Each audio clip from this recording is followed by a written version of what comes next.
How'd you turn crunchy? What was your pipeline? I came into adulthood having never eaten at Burger King.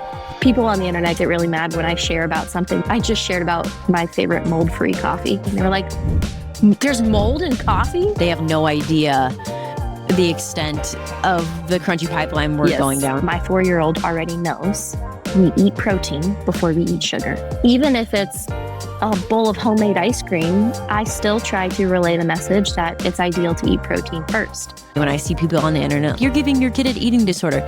Okay, do you want me to give them obesity? Would you prefer diabetes?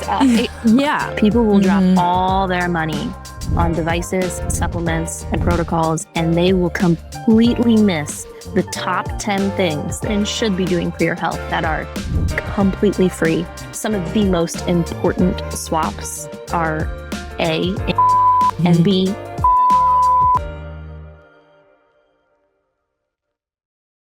Welcome back to Moms Unbothered, the show where we ditch the toxins, trust our instincts, embrace a healthy lifestyle, and don't care who it bothers. I'm Jordan. And I'm Kate. And this is a really fun episode with Samantha from Acres and Aprons. Samantha and her husband started their own little homestead, and today we're learning about what goes into creating your own homestead. We discuss the difference in sheep versus goat's milk, our unfiltered thoughts on parenting in current times, and how growing up crunchy shaped Samantha's life. Before we get into this, if you love conversations that challenge the status quo and help you level up your health, take 2 seconds to hit that like button. Subscribe if you're watching on YouTube, or leave a quick review if you're a podcast listener. It helps more moms like you find this podcast. And let's be real, the more of us out there, the less we have to explain when we don't let our kids eat McDonald's. Okay. Hi, Samantha. We're so glad you're here. Thanks for joining us today. Hi, thanks for having me. I'm super excited to be here. All right. Well, let's just get started. Just share who you are, a little bit about you. And yeah, we're here to chat.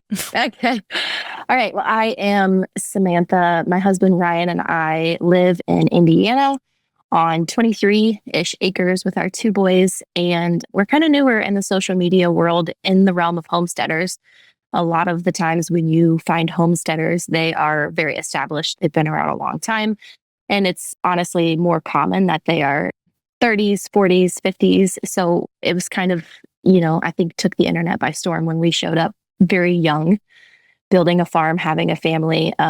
Actually, there's a lot of things that we don't share on our social media, like our location, where we live. I'm a little bit sneakier about it. And our age. I never share my age because I feel like people do not take you seriously when they know your age. If you're younger, like when we started, I was 25. I was 25 with 2 kids and building a whole farm. And I never shared that because in my personal life, I felt like I experienced people not taking me seriously because of my age. So anyway, our most loyal followers, though, they know like if they're on my newsletter or follow more closely or like interviews that we do, they get the scoop. But I don't openly share a lot of those things. But anyway, we have been living on our farm about 2 years, and we started sharing on social media about 14 months ago. It was February of 2024. So however long ago that was. But we kind of decided, we had been on our farm for a year. We didn't have any animals yet. And we kind of decided that was the route we were going to go. And I pitched the idea to my husband. I was like, listen, this is kind of crazy, but what if we put everything on the internet? He was like, what? You want to like put this all on the internet? Like, we don't really know what we're doing. I was like, I know, but it would be so cool to share as we go and to, really make something out of it, to build a business and a brand and just as we go. And he was more of a mindset to kind of wait until we were established to share. But I'm more of our relationship dynamic is that I'm more of I'll jump out of the plane and find my parachute on the way down kind of personality. And he's a little bit more cautious. So anyway, we went for it. He said, go for it. And we started and we blew up out of nowhere. We are Christian. And so I don't know about you guys, but it's hard for us to talk about our story without talking about how like our faith and how that played a role in it. And so we really feel like God, led us in that direction. We prayed a lot about it and really kind of just asked for his direction to open or close the door. And we just felt like the door flew wide open.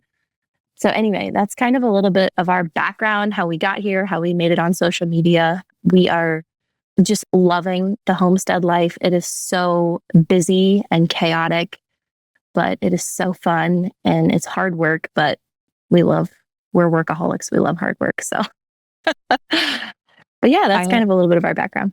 I have so many questions. Yeah. My first one is, how long does it take you each day to do like farm chores, feed all your animals, clean up, all of the things? Like, how long are you outside doing these things? That's a good question.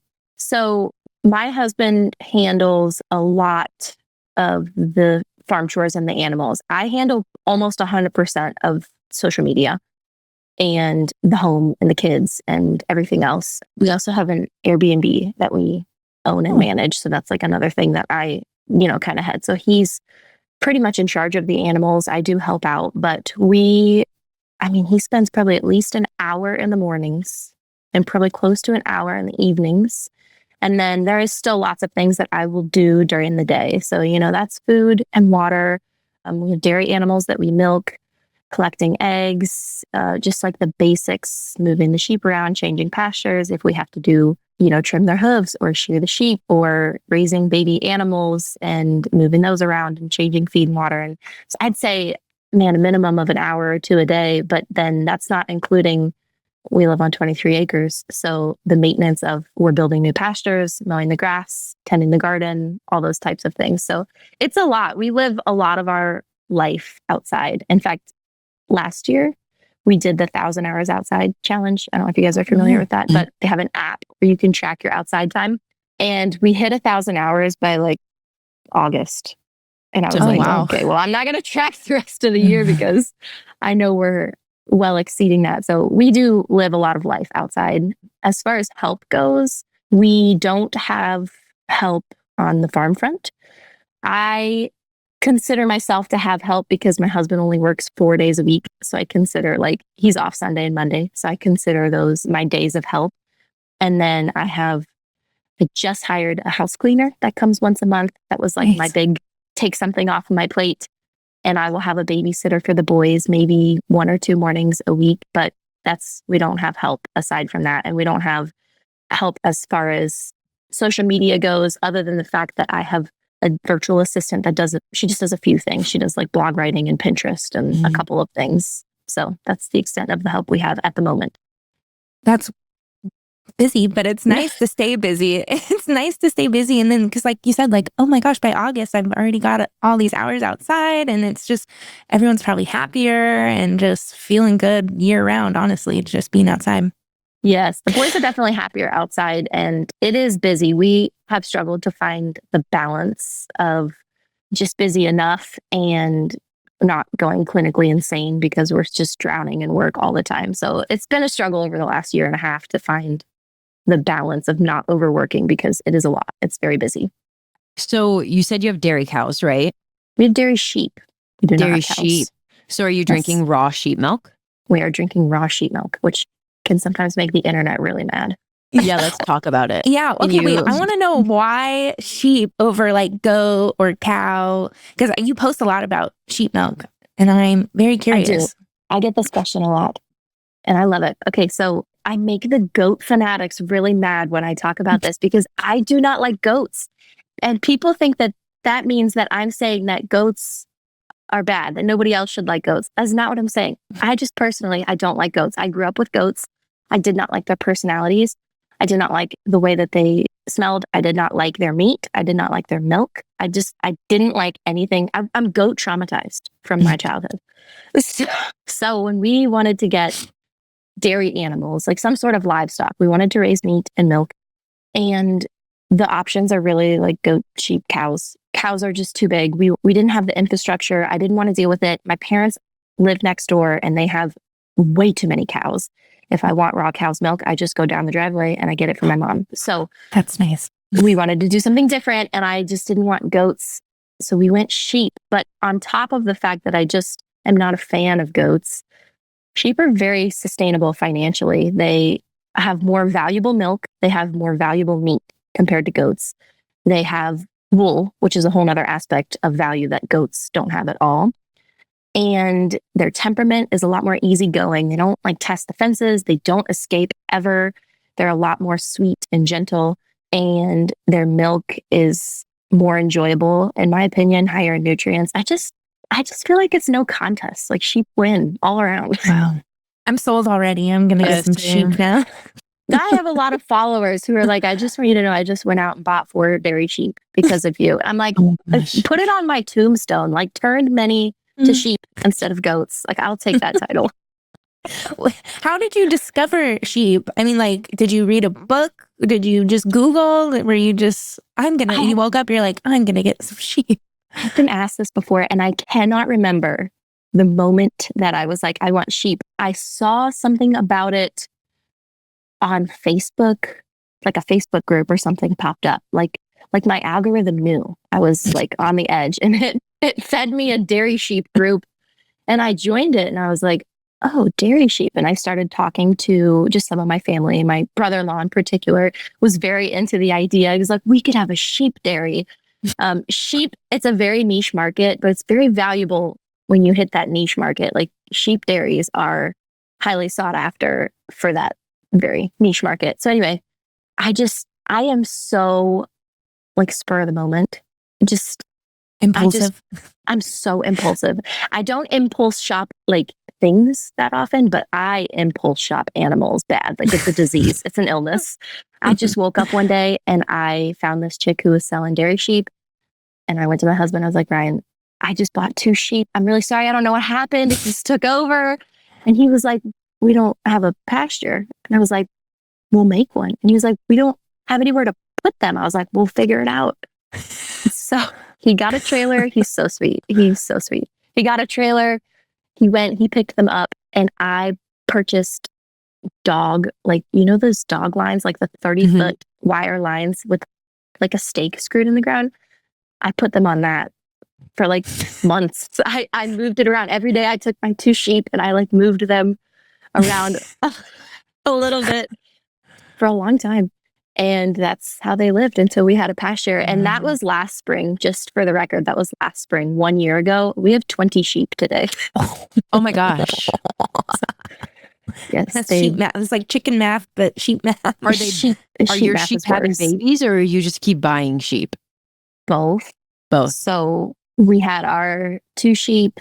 They had babies. I bought 2 more and a ram to breed them with. And then my mom had 3 sheep, and we just kind of decided to combine forces. Like we were already doing all the sheep things and she's doing all the cow things. And so I was like, well, we'll just do the sheep. If you can help us build some pasture, we'll do the sheep. So we acquired those 3, and then we had 12 lambs this year, or 11 lambs this year. So anyway, they multiplied very fast. I don't know what happened, but it got out of control really quick. Wait, so are you just drowning in sheep milk? No, not yet. We will be, but we only have 2 in milk right now. I do not separate the babies for a month because I really want them to get, the full nutrients and make sure they're getting enough and establish that, and make sure that the lambs are healthy and a good size. So here in about a week or 2, we will have a lot of sheep milk, but they also don't offer as much milk as cows, or even sometimes goats can have a higher supply than sheep. So it's not as, like 4 sheep in milk is not nearly as much as if you had like 4 goats in milk. What's the taste difference in cow compared to sheep? I always describe sheep milk as melted ice cream. It's like it's like cow's milk, but very creamy and a little bit sweeter. It is so good. It is the best milk I've ever had by far. And I love cow's milk. Like I love raw cow's milk, but it is way better. Can you overnight me some? I don't think there's sheep in Oklahoma. I don't think I've ever seen a sheep in Oklahoma. Oh man, you've got to have sheep out there. Just surely. I see lots of goats. Open. Got thousands of goats and thousands of cows, but I don't think I've seen a sheep. Goats are definitely more popular, but I'm working to change that. I'm working tirelessly on Instagram to change that and make sheep great again. I went to Scotland a few years ago, and a fun fact I learned is that there's more sheep than people on Scotland, or in Scotland. So I was like, wow, that's fascinating. Yeah, but everywhere you drive, there's sheep, and it's fun. I love sheep. I just love our sheep. They're the best. Can you tell us how'd you turn crunchy? What was your pipeline? Like, You know, have you always been this way, or did you have kids and then you woke up? Before you got on, crunchy we or- were talking about how sourdough and chickens are like the gateway to the homesteading. So crunchy true. life. So Yes, true. I was telling her about my sister-in-law who started asking me about sourdough. And then before I knew it, I said, be careful. She's got chickens, ducks. I said, Oh my I told gosh. you it's a slippery slope. It's really dangerous. That's the dream. Okay, so I turned crunchy. I would say the foundation is that I was raised this way for the most part. So what's funny is when I was a kid, me and especially my older sister would make fun of my mom so hard for like buying organic and taking us to the chiropractor, using her essential oils. But she was just like one step in the crunchy door. Well, we both came into adulthood and went like extreme crunchy. And she joked, she's like, you guys are worse than me. You made fun of me your whole childhood, and now you're way worse than me. We go to her house and we're like, Mom, this has seed oils in it. This is moldy coffee. This like go down the line and like throw it all away. But I pretty much was raised this way. My mom was, we'll call her scrunchy. Right? That's the term that we use. Like mostly crunchy, but not all the way. And I definitely went my own way. Like as I got older, you know, everyone has to kind of experiment and see what they were missing. I came into adulthood having never eaten at Burger King. I'd never had a fruit roll up or a gusher or a Kellogg cereal or any of those things. So I definitely did my experimenting in my younger years. And then I would say could be way worse. I would say twofold. Having my first baby in 2020 like really amplified my crunchiness. And then I worked for a very holistic chiropractor for 5 years, and I was both his nanny, and I started as his nanny, and then I became their like back office account management financial person, and he was pretty holistic. And so I feel like the combination of those two really sent me. And you know, the crunchy world is interesting because you just keep going, and every step you take, you realize there's more. Like there's more to unpack. There's more swaps to make. There's more. You're like, I didn't know. People on the internet get really mad when I share about something. They're like, I just shared about my favorite mold-free coffee the other day. And they were like, there's mold in coffee? I had no idea. And so it just spiraled from there. My oldest is almost 5 now, and I feel like I'm a level of crunchy that I didn't think I would ever get to. Isn't it crazy how, like, you know, when we first start out, we're learning all these things, but now, like, I know you said you have a presence on social media too. It's like, I almost forget that, like, a lot of people who are following us are like, don't know, you know, a lot. They just like see one video on our page and go follow it, but they have like no idea the extent of the crunchy pipeline we're going down, right? Like the mold-free coffee, the don't trust pharma, the, you know, there's just, you know, sunscreen, like it just is such a pipeline. And sometimes I forget, like, I should just start talking about like small little facts, because that's where people need to start and like be planted into the, oh, maybe I should start researching this. And I never thought about that. It's crazy to like, sometimes I forget, like, you know, I started at nowhere too. Like I started not knowing. It's hard because people get really overwhelmed. You start talking about, I would say, especially in the realm of motherhood, there's so much to learn from pregnancy, prenatal care, delivery, birth, postpartum. How are you going to raise your baby? There's so many decisions in an 18-month span from preconception to their first year of life that it's very overwhelming to people. And I forget that too. You just have to start small and one little step at a time. Yeah, it can be scary at first. You're like, I can't leave my house because everything's going to hurt me. But once you're like deep in it, then you're like, okay, we can relax. And like, it's just a lifestyle. It's so easy to just be healthier and make better choices. You seen that? I've seen it a couple times recently. It's a meme or a picture of the cycle of a crunchy mom. And it's like, you start here and you go all the way, you know, down to like extreme, can't leave my house because there's chemtrails and PUFAs and glyphosate out there, and I have to stay inside, and I can't eat anything. I have to make everything from scratch, and I can't wear shoes. I can't wear sunscreen. I can't wear polyester. And then it's like, you go back to like 80-20, you just have to live a little. It's like the extreme, and then you kind of settle in. I definitely hit that extremism point. And I realized that, and this is actually one thing I preach very big on social media, very big. Some of the most important swaps are A, internal, like all in your head, and B, completely free. People will drop all their money on devices, supplements, and protocols, and they will completely miss the top 10 things that you can and should be doing for your health that are completely free.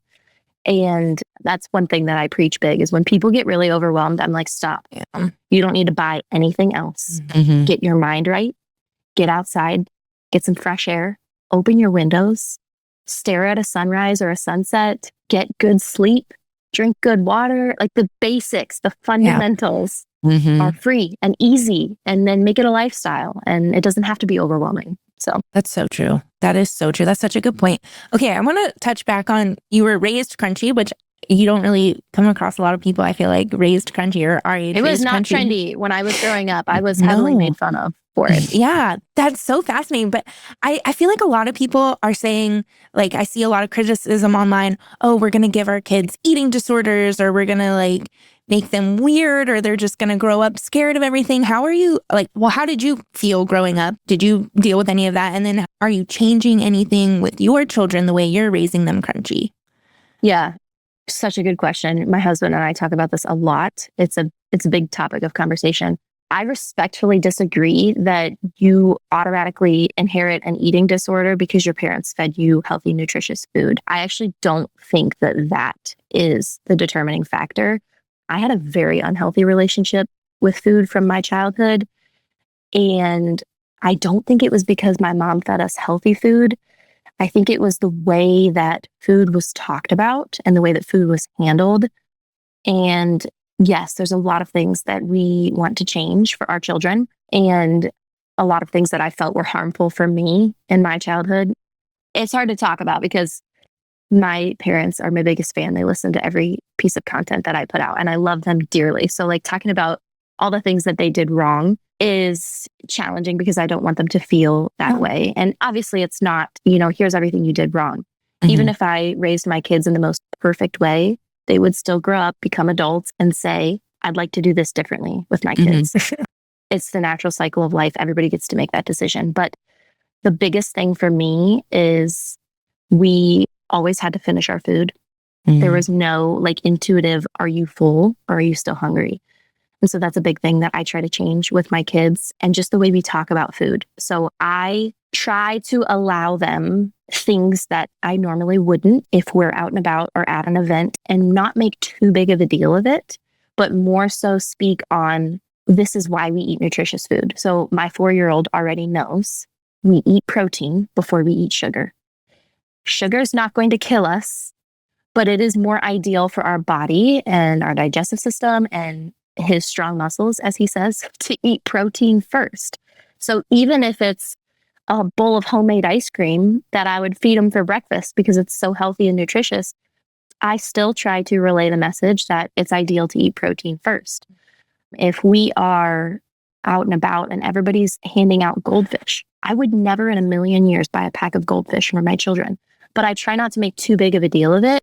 And I just explain, these ingredients aren't the best for our bodies. We can eat them, but if we eat them too much, it's going to make us sick and we're not going to feel good. And he gets that. And so I feel that really helps them understand that there is a balance and we can indulge, but we don't want to indulge too much. And also I help him understand that, sometimes if you limit too much, you can create the binge eating habit. I had a lot of those binge eating habits as a kid. It was so limited in some areas that I would sneak and I would binge eat. And that translated into something that I struggled with as an adult. And again, I don't think the healthy food, as people say, is the problem. I think it's the way that we look at it and the way that we talk to our kids about it. So we try to find balance. We try to let them live a little. We keep our food very simple and very nutritious in our home.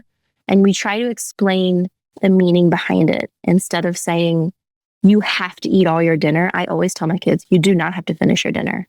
However, you do not get to skip your dinner so that you can just eat a yummy snack that you prefer. The protein is important.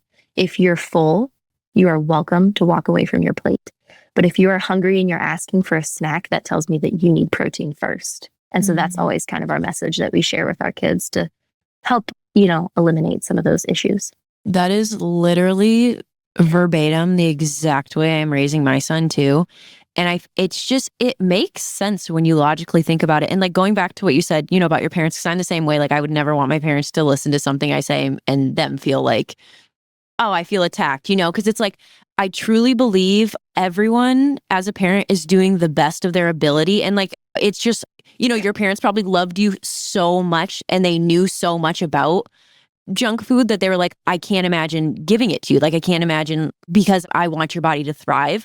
And I kind of had that when I first had my son. I remember thinking like, I will literally never let my son have chips or, goldfish or red 40 and like all the things. But then as he got older, I was like, okay, he's starting to ask for things. Like I can either one, have a bad relationship with my son and make him have a bad relationship with food, or I can just be more logical and be like, hey, yeah, you can have these things when we're out and about, but what we buy for our groceries at home isn't going to be Doritos. You know what I mean? Like there's just such a time and place for things. And it annoys the crap out of me when I see people on the internet like, you're giving your kid an eating disorder. Like, okay, do you want me to give them obesity? Like, it's literally our Would job. you prefer diabetes? Yeah, like exactly. It's just, I really feel like we were the guinea pig generation. Oh, for sure. We were the generation that was kind of on the tipping point. We just talked about this last night at our family dinner in regards to screen time and phones and what we are or are not going to allow with our kids. And we were kind of the guinea pigs, like all of these dyes and GMOs and modified food.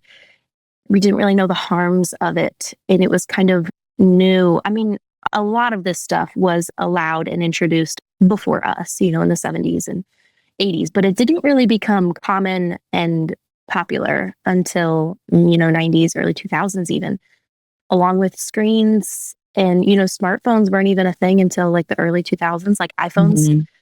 And social media was not really a thing. I mean, Instagram was just pictures. It was just literally pictures. That's all you could do, just post a picture. And it's all very different now. And so I feel like our generation is really having to crack down on what we allow for our kids because it's terrifying. It's terrifying. How are they going to end up if we do not have rules and regulations and boundaries and guidelines? And they might not follow them 100% when they're adults. That's fine. That's up to them. But I can at least give them the best foundation I can, with the resources I have.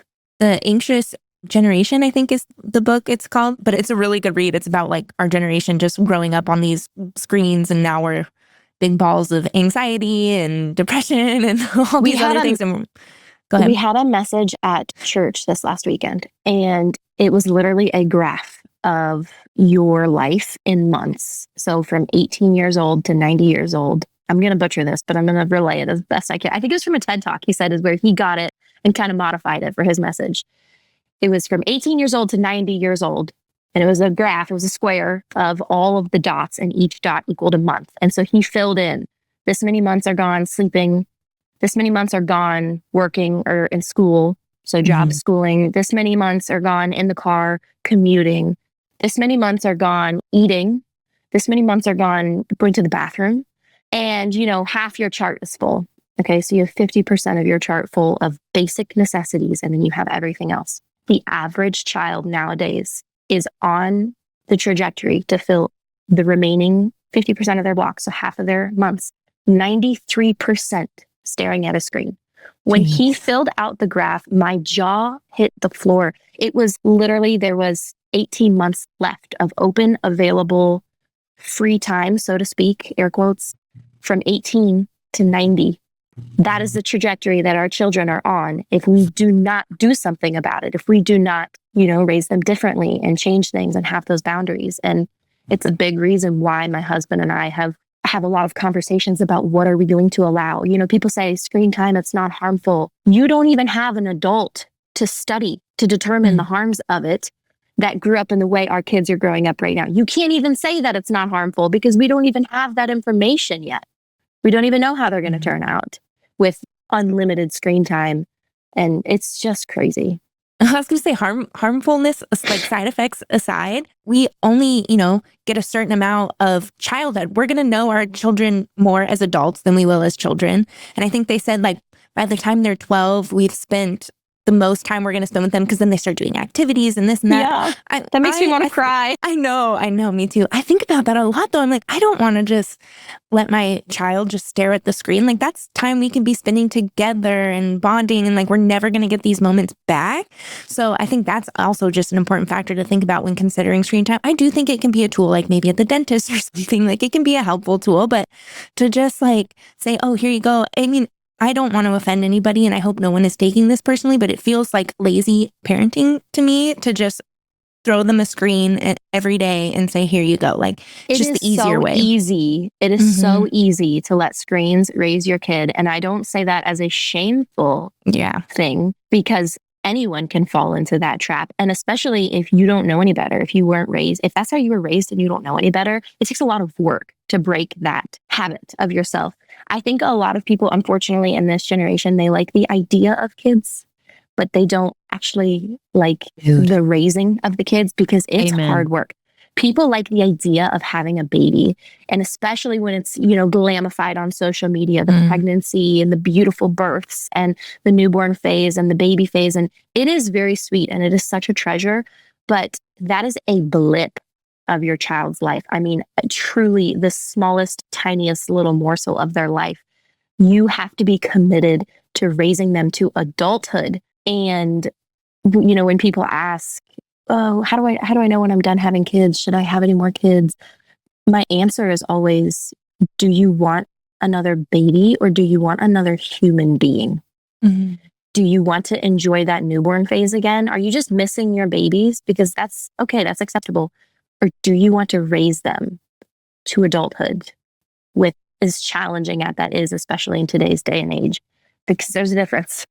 I specifically remember after having my son, I had my son when I was young, unexpectedly, before any of my other friends had kids. I remember having him and being like, holy shit, most people should not have kids. Like, I was watching people, and not even to be judgy, but whatever.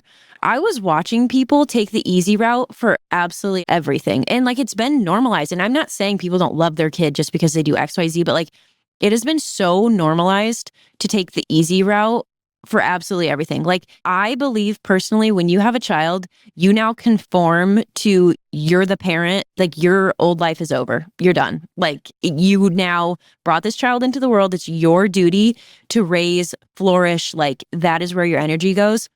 And it's so crazy to watch people think that like their life can stay the same after having a baby. When and then say, they well, wonder, you can have kids, your life doesn't have to change. Yes, Yeah, it I'm does. just like, it absolutely does. But then they like, they're miserable. They are so sad. They don't get why it's so hard. And it's like, because you were supposed to lay down your old life. Your old life is dead and you are now in motherhood. And especially like if you believe in God, like that, like you are laying your life down for your child. Like you are now raising a child to be a follower of Christ, essentially. And it's like breastfeeding is hard. You have to like stick it out.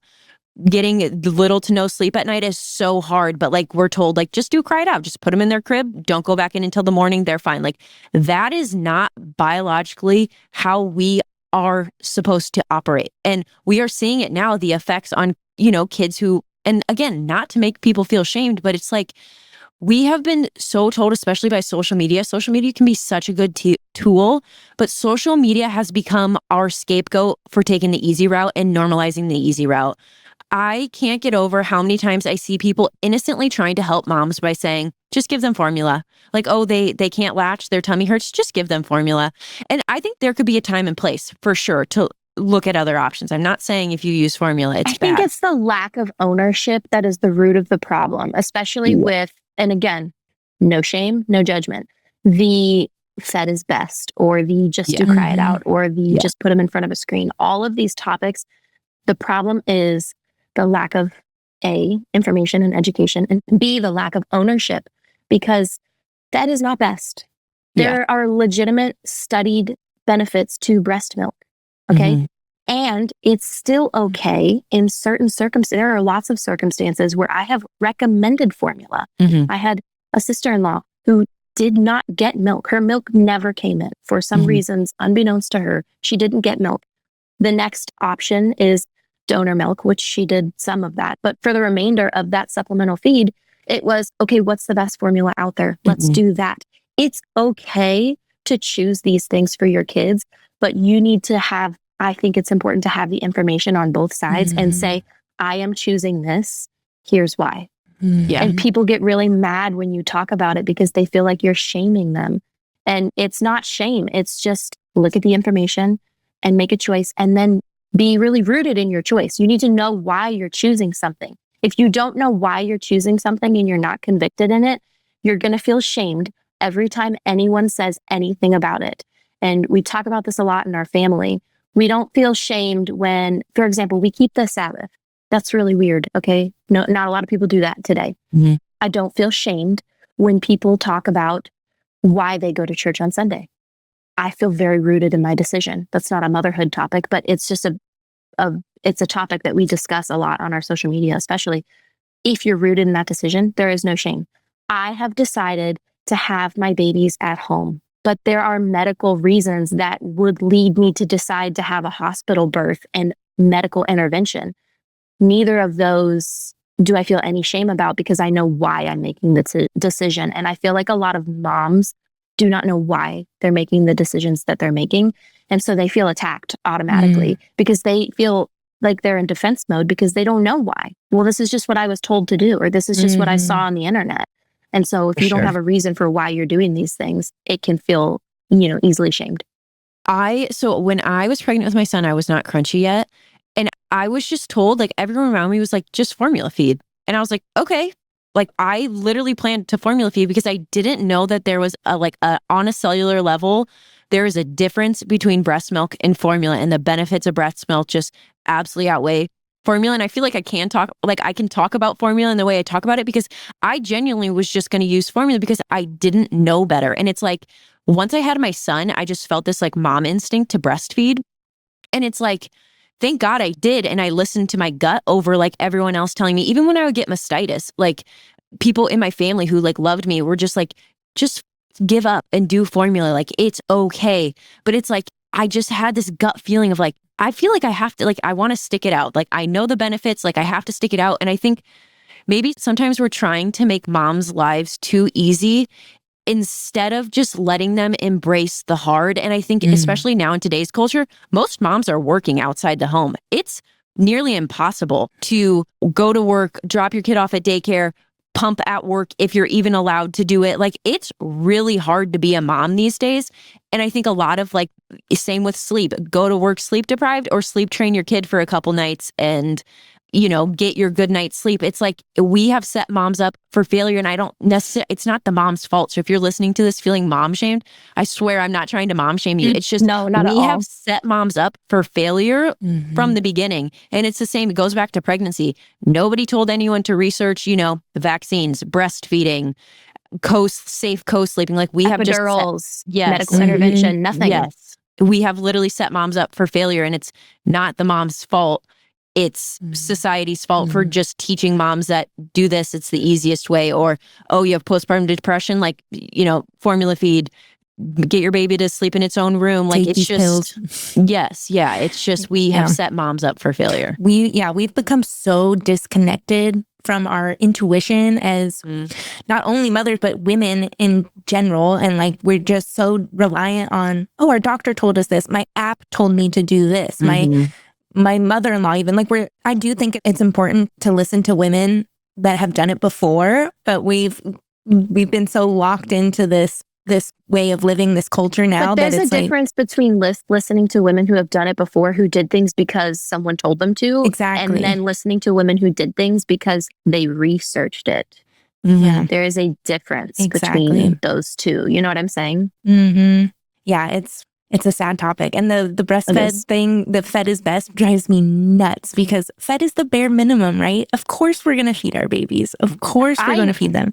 Yes. And I now have gotten to a point in motherhood where I used to get really heated on these topics, and I would get in arguments with people about them. And I've now come to a place where I realized every single mother is doing the best that they can with the resources and the information that they have.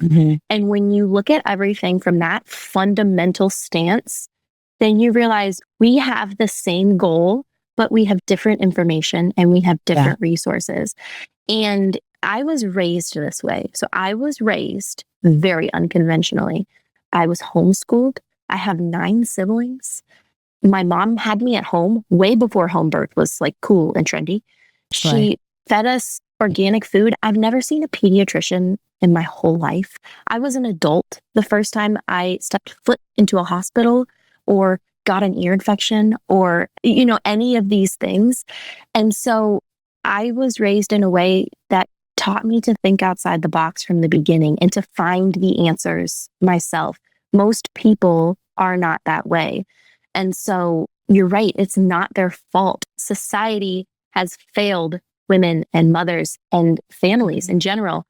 And this is another area where it's hard for me to discuss it without discussing our faith, because that is obviously such a pivotal foundation of how we view these topics. But if you have faith, if you believe in God and you read the Bible and you understand the basics of it, then you understand that we live in a fallen world. And the Bible is crystal clear that Satan, for now, temporarily, is the god of this world. It calls him the prince of the power of the air.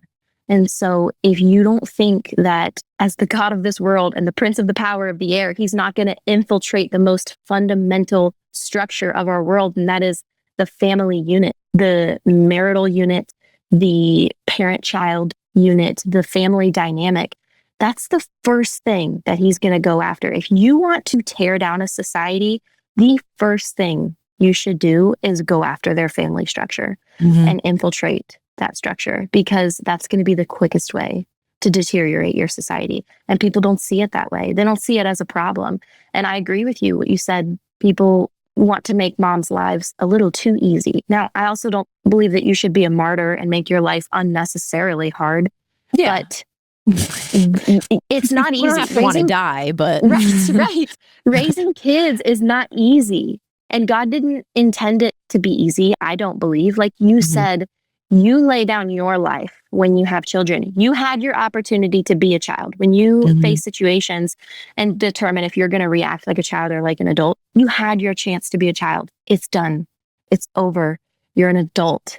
Now is your chance to behave like an adult. And sometimes that's hard because some of us were taught by our parents who still behaved like children. And so that's all you know. And so it's really hard to step into the role of, okay, now how do I behave like an adult? How do I research? How do I gather this information? How do I make an informed decision? How do I have respectful conversations with differing opinions on these big topics without it getting heated? It's so sad how society has failed women and families in general. You said, motherhood or raising children isn't easy, but it doesn't have to be as difficult as we're making it. It can be a lot easier when you kind of block out all the other noise and just listen to yourself. You don't need all and of your these intuition. Yes. Society has rid mothers of their intuition. They don't have it. When their kid has a problem, or my son, he's been crying and he pulled at his ear. Should I take him to the hospital? They don't even know how to investigate and how to. There are things that you can do at home, and you can get them adjusted, and you can, look for swelling in their ear. You can use some garlic and there's so many things you can do at home before you take that step. But when your intuition is gone, when society has stripped you of your intuition, you feel helpless, and it's terrifying. And I feel so sad for a lot of the new mothers coming into motherhood in today's society with that stance. Yeah. And society has villainized, putting the garlic in the ear and, oh, that's woo-woo. That's not okay. Just you're torturing it's, what are they saying? It's abuse if you don't take them to the doctor. Like it's of course we're not going to, they're going to call CPS if I decline this and this and this. Yeah, of course we're not going to do it. It's scary, but you got to put your foot down and listen to yourself. I know a lot of moms just in our circle who jump through a lot of the hoops just to have a paper trail, air quotes, as they call it, because it is very villainized to not follow the regimen and the certain steps that they want you to follow, especially if you have your baby in a hospital. There's a lot more requirements if that's your step. Like, I don't even think you can leave the hospital without having a pediatrician signing appointment. An AMA or something. Yeah. Yes. And then you go to the pediatrician and there are no exceptions. There's no information on vaccinating. There's no delayed schedule. There's no education. It's just, these are safe and effective and you have to do it. You don't have it. A lot of parents don't even know that they have a choice. And sometimes they don't. There are lots of pediatricians who will not see you if you do not follow their schedule because it's a huge part of their pay. It is the number one way that they make their income as big pharma. And so if you do not follow the steps, you may not be seen there because you are a useless patient that does not make them any money. And also, they were not educated on these topics either. They were indoctrinated, not educated. And I oftentimes, I don't even care which side people fall on, so long as they fall on that side, because they had the information presented to them and they were able to make a decision based on that. Everything has a pro and a con, right? Like everything has a risk reward scale. And that's the conversation I never hear about a lot of these topics from, medical interventions, pregnancy, epidurals, delivery, or C-sections, or vaccinations, or any of these things, circumcision, or the big, heavy topics. Sorry, we're really getting into it. Your audience might be like, what's going on here? But they're used to it. Yeah, okay, Yeah, good. we're Let's into do it. A lot of the things that frustrate me about these topics is the conversation is not the risk and reward scale. It's, is this good or is this bad? And it's not that simple. It's not that simple about any one of those topics. There is a risk and a reward for every single medical intervention in your life, in your child's life. There's a time and a place and a risk and a reward. Even when you want to talk about vaccinations, there is a risk, there is a reward on either side of the coin that you fall on. And people are just discussing, was it good or is it bad? Is it right or is it wrong? It's not that black and white. It's really not that simple. I have a question for you, and you don't have to answer it if you don't want to, or we can cut this whole thing out. Are you unvaccinated? Like, were you vaccinated as a kid? I'm completely unvaccinated. My entire family. Slay queen. No polio or anything for you? Yeah, no measles for you? When I was 10 weeks pregnant with my first, I was 21. I was 10 weeks pregnant. I went to the doctor and they said they had to do blood work. And I cried like a baby. I called my husband. I said, come pick me up. She was like, what's the problem? I was like, I've never been poked with a needle. And she was like, how are you 21 and you've never been poked with a needle? I was like, I've never even seen a needle that close to my body.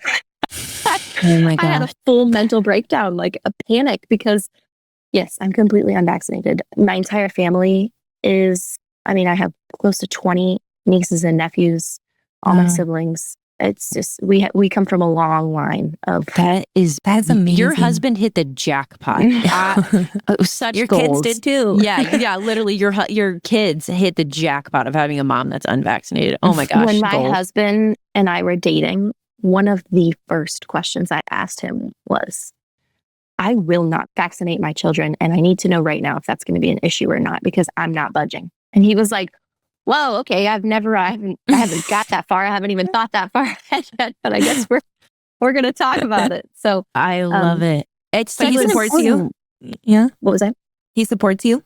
He does. It was obviously not on his radar. People ask me this too about home birth. They're like, how did you convince your husband to have a home birth? I'm like, convince? I'm giving birth. I decide where I give birth. That's what how I see said it. too. That's what I say too. He was raised very conventional. His parents just, followed the system. They didn't know any better. They didn't have anyone in their life to tell them to think outside the box. I love his parents deeply. And so I don't say that as like a shameful thing. That's how they were raised. That's how they raise their kids. That's often what you see in today's society. And so he was, C-section, formula fed, vaccinated, all the, conventional things. And so it was definitely not on his radar, but he was very open to it. And he had kind of already made steps. He was 27 when we got married. And so he had been a bachelor for a while. And he had kind of already been making steps to like eat healthy food. Like instead of eating out every day, he would like meal prep it was just chicken and rice. He ate chicken and rice every day for every meal. It's a typical bachelor meal. but he was making steps to make healthier decisions. So I think he was really open to it. I was also a lot less crunchy when we started dating, and we've kind of shifted together. So I feel like that helps. I was very young when we started dating. And so we've kind of come into that together. And as far as some of those bigger decisions like vaccines and home birth, he was very open to it, even though it wasn't on his radar. I think he trusted my research, my intuition. I'm kind of more of a researcher than him. So the conversation was very, you are not allowed to shoot this down until we've both done our research, and then we can present it to each other. He never had any research. So he was like, I don't have an argument because I'm not going to research the best place to give birth. That's your thing. And so you do your thing and I'll support you. And same thing with vaccines. He didn't have any research to support his stance, and I had a lot. And the only thing that we really heavily disagreed on was circumcision, I would say. That was the biggest thing that I lost out. I lost that one. Both of our boys are circumcised. And it was not until our third pregnancy that he agreed we would not do it again. But it was probably our biggest disagreement in that category. That's amazing. We love an open-minded man. It just literally makes all the difference. And if you're single and listening to this and you're wanting to be crunchy or you're wanting to make a healthier lifestyle, it's so important to be asking these questions early on. I did the same thing. I asked Joey, like one of the first times we talked, what are your thoughts on God? Are you vaccinated? Did you get the COVID vaccine? And like, would you vaccinate your kids when they're born? And like, if we weren't aligned, then like, goodbye. It was just, that was such a non-negotiable for me. And I think so many people get into this thing of like, my partner doesn't agree with me. They're making me vaccinate. They're making me XYZ. And it's like, we should be having these hard conversations like as soon as possible. And I get, if you're married and then you start to become more crunchy and like your partner hasn't followed along, I get that. But it's so important to be aligned with someone that you are potentially about to date, to marry. Yeah. My husband and I met through church. So faith was, that was obviously like a foundational thing that was already established. And because our faith and religion is very unconventional, it was important to me to find someone in that faith, because those are, we don't keep Christmas, we don't keep Easter, we keep the biblical holy days, we go to church on Saturdays, we keep the Feast of Tabernacles. We don't eat pork. These are huge, huge things. I don't know how I could have raised a family with those differing opinions. So that was important to me. But beyond that, there's a lot of nuances and there's a lot of big topics, like you're saying, that should be discussed ahead of time. And we hit them all. How many kids do you want? How do you feel about this? How do you feel about vaccines? How do you feel about all of these different things, homeschooling or public school or private school, or there's a lot of different topics to cover. And I think that people don't have a lot of those hard conversations up front. There are nuances, like you're saying. Sometimes these things come about way later. And, that's a case-by-case situation. But for the most part, yes, if you are single, they are out there, but you have to vet them. Like, you have to ask the hard questions up front. And these unicorn, I always tell Ryan, he's a unicorn. Like, you are the unicorn of all unicorns when it comes to men. And I hit the lottery. Have you ever heard that joke? My brother used to tell it all the time. It's the stepped on a duck joke. It's one of those blonde, brunette, redheads. They all die and go to this place where there's these ducks. And the deal is, I can't believe I'm talking about this right now. The deal is, you can't step on a duck.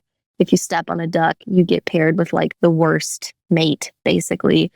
So everybody steps on a duck and they get the worst mate and whatever. And the blonde gets to the very end and she gets the unicorn, like the best of all.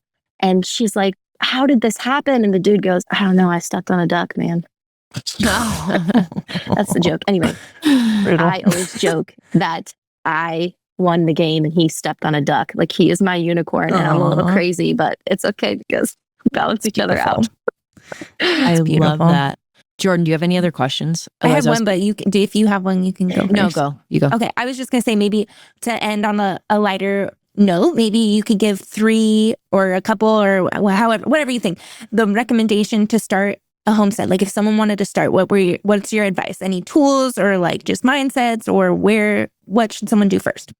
I love this question. We talk about it a lot as kind of more beginner homesteaders. And my number one recommendation is start. Do it. Do it scared. Do it unprepared. Do it in whatever manner you have the ability to do it right now. Do it exactly where you are. A lot of people think you need a giant 50-acre farm and 100 animals and all of these various things to be a quote unquote homesteader. And I would say that's actually the worst way to start. I actually would not recommend buying 50 acres and 100 animals and starting there. Start now. Go to your kitchen and make a meal from scratch. When we lived in a neighborhood, we had 6 chickens in our backyard. We got a free chicken coop on Facebook Marketplace and 6 chickens. And I bought some little planter boxes. I put them on our deck, just little movable fabric bags, filled them with dirt. And I grew things. And I would use other people's produce that they had in abundance. And I learned how to can. I learned how to can tomatoes and jellies. And just start. You can start anywhere. My second recommendation would be find what you're passionate about, because that's always going to win. You cannot force yourself into a box. If you do not like, this is silly, but it goes back to like the sheep and goat conversation. You just go with what you're passionate about. If you are passionate about growing food and preserving food, do that. If you're passionate about animals, do that in whatever way you can. If you're passionate about more kitchen things, cooking from scratch or preserving food or whatever, do that. Just find what you're passionate about and do that. And then lastly, I would say you're going to have to find a way to monetize. Homesteading as a hobby is very expensive. And that doesn't mean you have to turn to social media or build a big business or open a big store or whatever. It can be very simple. We're actually planning next summer to do a very small farm stand. A lot of people are doing those now. They're becoming very popular. Find a major road, buy an old hutch or a little shed or something affordable. Make it cute with flowers and whatever, and sell your products, or find a way to host local workshops, or go into your local Crunchy Moms group and do homeschool days. If you do have land, you can do field trip days, or, you can start a blog, start writing about your garden tips. There's so many things you can do without putting your face on social media. Mm-hmm. Obviously, that is an outlet that people can use, but there are ways that you can monetize as you build, because it's nearly impossible to just build a large homestead from the ground up in today's day and age when most millennials and Gen Zs can't even afford to buy a house. Mm-hmm. Nonetheless, land and animals. So that's why I say start where you are and find your passion, and then find a way to make money doing what you love. I love that. Can you tell everyone where they can find you? Yeah, so we're pretty much everywhere at this point. We're working on getting more places. We are Acres and Aprons. Our hub is kind of Instagram. We spend the most time on Instagram, but we do cross posts to TikTok, Facebook. We have a website at acresandaprons.com where we have blogs and recipes. We have a handful of things on YouTube, but not many. We have a ton of stuff on Pinterest at Acres and Aprons. So we're really expanding over this last year to all the platforms. Perfect. Well, thank you so much for coming on. We are so excited to talk with you. Yes, thank you so much for having me. It was a pleasure. That's it for today's episode of Moms Unbothered. If this conversation made you think differently, question the norm, or even just feel a little more empowered in your health journey, do us a favor. Share this with another mom who needs to hear it. If you're loving the show, the best way to support us is by leaving a quick review, subscribing, and connecting with us on social media. It helps us reach more moms who are ready to take back control of what goes on in and around their families. We'll be back next week with another conversation, but until then, trust your instincts, question to everything, and stay unbothered.